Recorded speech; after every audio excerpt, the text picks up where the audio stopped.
El ícono estudiantil de la región del Biobío, la primera universidad creada en la zona centro-sur del país y una de las más grandes de todo Chile, en donde miles de jóvenes crecen y crecerán intelectualmente junto al alero de los docentes que la componen. En el capítulo de hoy, la Universidad de Concepción.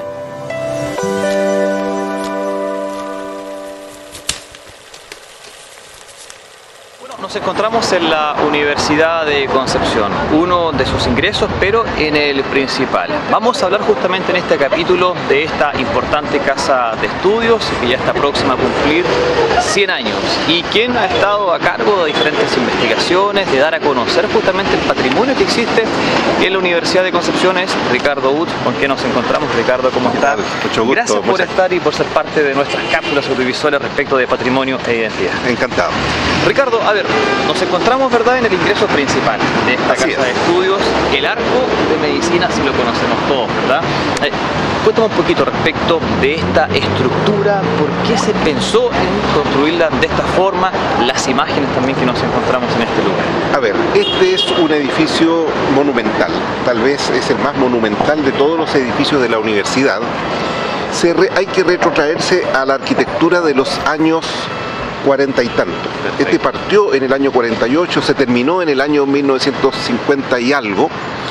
¿Y qué ocurría en esa época? Recién estaba terminando la Segunda Guerra Mundial, estaba pregnante la arquitectura italiana con Mussolini, estaba pregnante de alguna manera la cosa fastuosa de la arquitectura alemana y de alguna manera algunos expertos han señalado que esto recoge algo de aquella cosa monumental.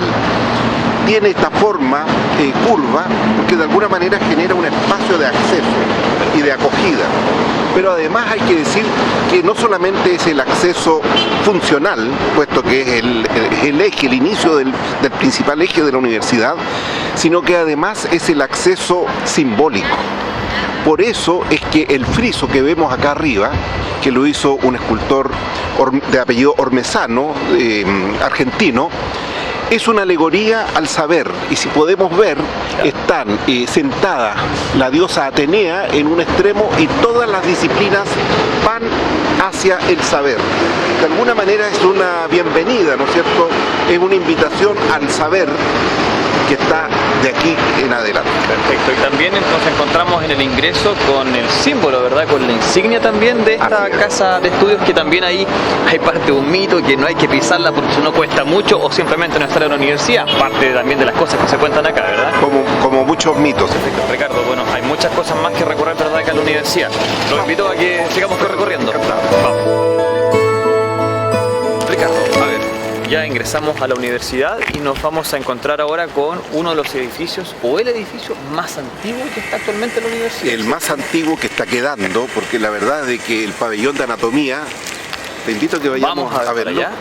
Es el tercer edificio, partió en el año 1932-33. Lo hizo Carlos Miranda, que fue la primera persona que hizo los trazados acá, que fueron trazados iniciales, y que después retomaría Karl Brunner, que es el gran urbanista austríaco, que es el que desarrolló el proyecto en forma integral y el cual nosotros admiramos todos. Perfecto. Pero ¿por qué me quiero detener en particular en este edificio? Es un edificio especial por su forma también, ¿no? Por su forma, primero estilo Art Deco. Perfecto. Segundo, está un poco inclinado y no todos saben, más alguien se debe haber preguntado por qué está como está.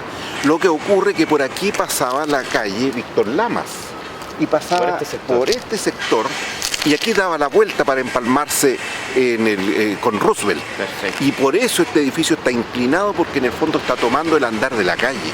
Perfecto. Y quedaba en aquella oportunidad el arco de medicina, hoy arco de la Universidad de Concepción, quedaba en una especie de isla.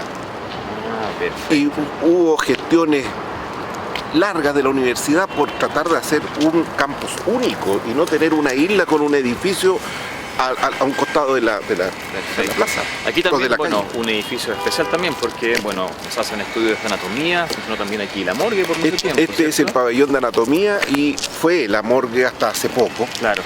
Ese era otro mito, cuando niño veníamos yo y otros más a mirar por las ventanas para ver qué uno podía encontrar allá adentro.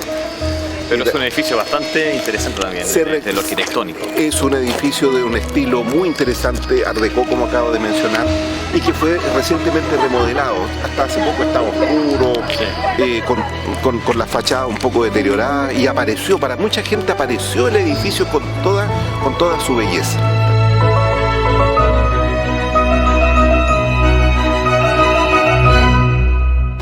Bueno, caminamos entonces por este paseo ahora peatonal, ¿verdad?, de la Universidad de Concepción, donde antiguamente, como explicábamos, incluso pasaban vehículos por acá. Bueno, estamos en la Facultad de Farmacia, también acá está Biología, ¿verdad? Ciencias Naturales y Oceanografía. Exactamente. Muy conocida por la ballena, porque hay una ballena allí. Exactamente. Es un distintivo.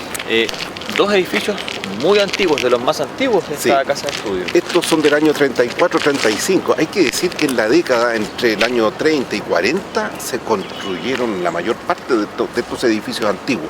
Estos se les reconoce como los edificios espejos, porque sus dos fachadas se ven iguales.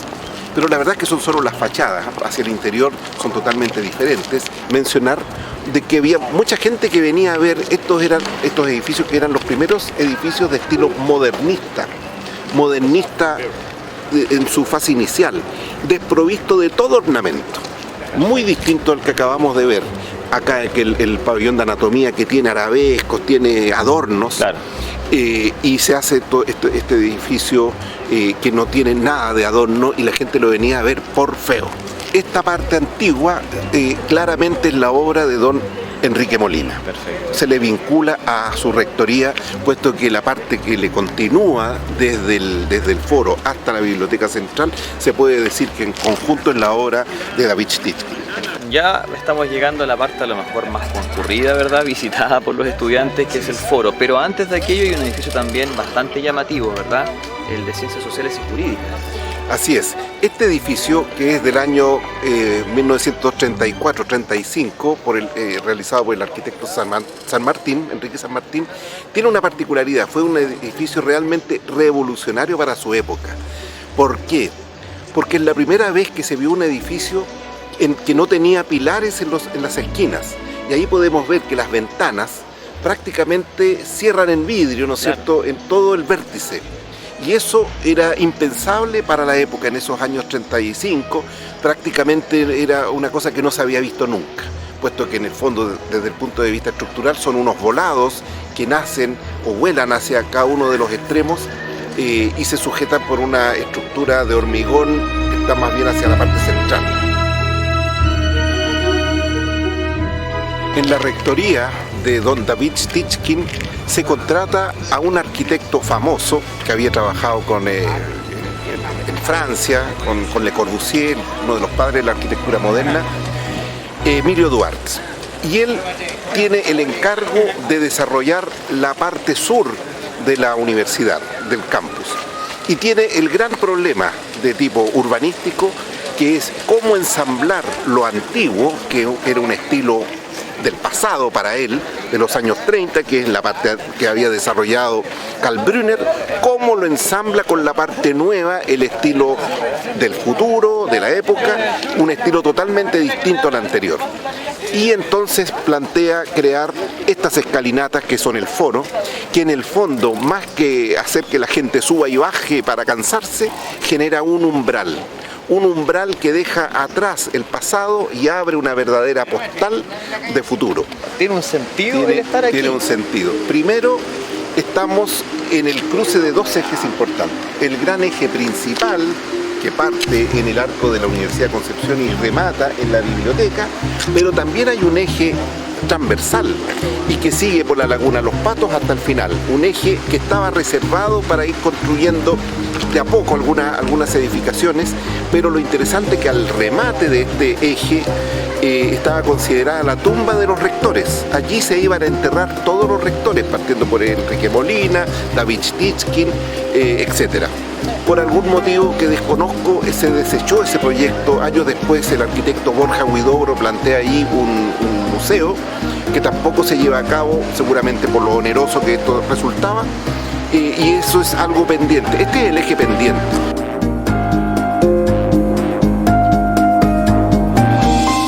Bueno, Ricardo, finalmente llegamos a la biblioteca central de la Universidad de Concepción, otro importante estamento, estructura también de esta casa de estudios, o sea que también congrega a muchos estudiantes todos los días.